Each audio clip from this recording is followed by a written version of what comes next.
CNN Breaking News.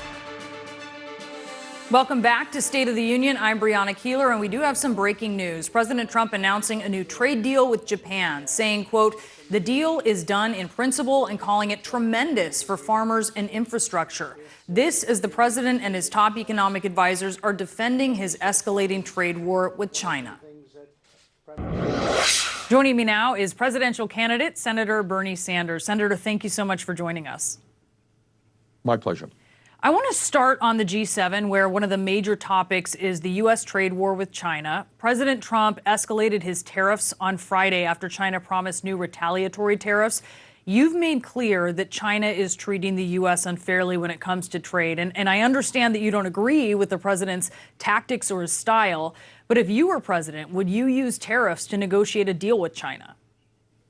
That is one tool that you have. What the president is doing is totally irrational, and it is destabilizing the entire world economy. You do not make trade policy by announcing today that you're going to raise tariffs by X percent and the next day by Y percent, by attacking the person you appointed as head of the Federal Reserve as an enemy of the American people, by denouncing the president of China, who last year you really loved as a great leader. This kind of instability and irrationality on the part of the president is causing very serious harm to the entire world economy. Yes, we need a new trade policy. I understand your criticism of that, but you say this would be a tool. Is it a tool that you would use? Would you use tariffs? Yeah, of course. It is used in a rational way within the context of a broad, sensible trade policy. It is one tool that's available. What we need is you're looking at somebody, by the way, who helped lead the effort against permanent normal trade relations with China and NAFTA, because trade policies that we have had in the past have lost us millions of good-paying jobs and were written primarily by large corporations at the expense of workers and farmers. We need a rational trade policy today, not what Trump is doing by tweet.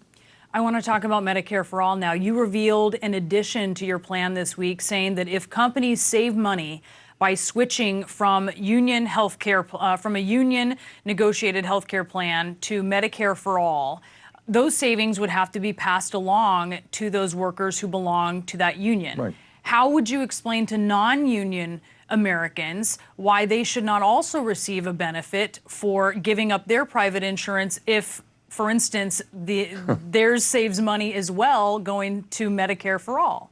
Well, they are going to receive an enormous benefit. The overwhelming majority of the American people are going to pay significantly less for better health care under Medicare for All. Right now, you got 87 million people who are uninsured, who are underinsured, 500,000 people who go bankrupt every year because they cannot pay their outrageous medical bills. You got 30,000 people who are dying. People are spending 10, 15, 20% of their limited incomes on health care. But they won't get the higher wages or the benefits that union members would get. Wait. No, I hear what you're saying, but you're saying union members. Well, excuse me, what Medicare for All will do is lower the cost of health care for the overwhelming majority of Americans. That's how they benefit. No premiums, no co-payments, no deductibles, no out-of-pocket expenses. Every American.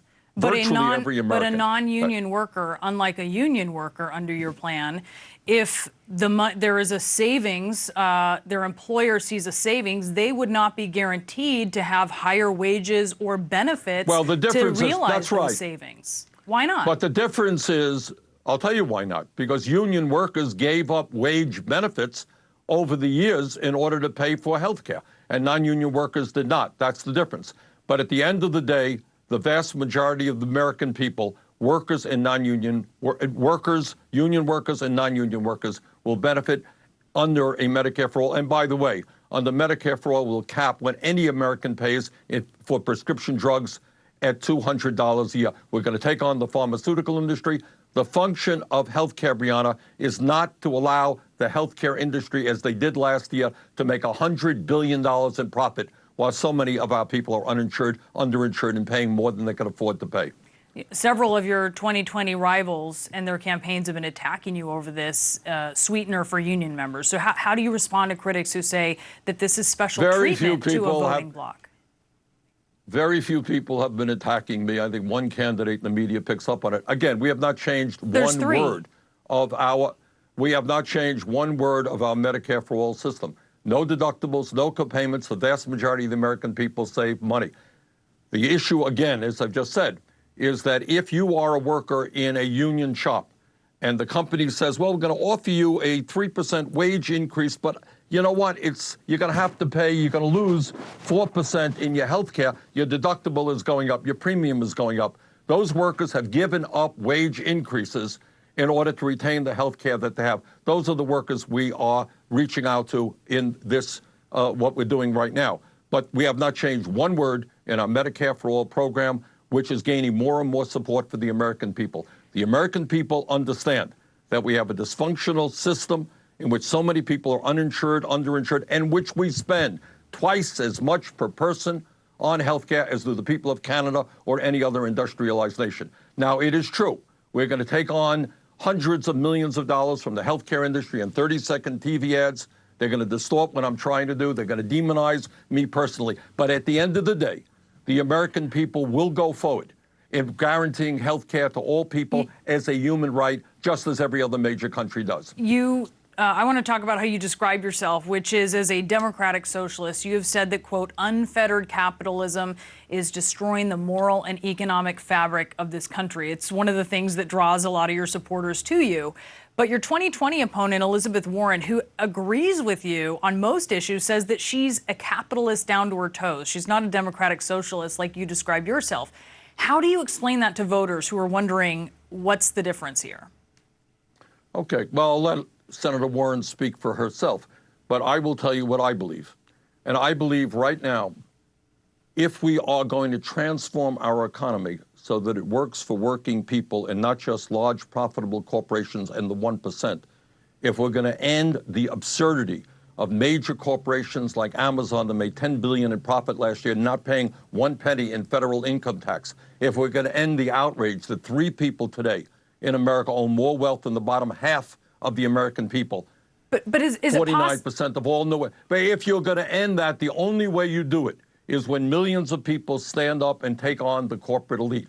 To me, one of the aspects of democratic socialism is organizing people, and getting people involved in the political process so that we take on those people today who have so much economic and political power. I know what your pitch is on that. Is it possible for 2 candidates who see eye to eye, but one is a capitalist and one is not? Well, I'm not quite sure what that question is about. All I know is Senator Warren is running her campaign. I mean, the labels are very far apart, and yet some of your policies are much closer together than those labels would indicate. How do you make sense of that? We'll let the American people make those decisions. All I'm saying is that if you look around the world, you look at Germany, you look at Scandinavia, they have public colleges and universities tuition-free. They have retirement benefits for their senior citizens, much stronger than we have in the United States. They are addressing problems of income and wealth inequality. So to me, what democratic socialism is about is, in fact, creating an economy and a government that works for all, not for wealthy campaign contributors. All right, Senator Sanders, thank you so much for coming on State of the Union. Well, thank you for having me.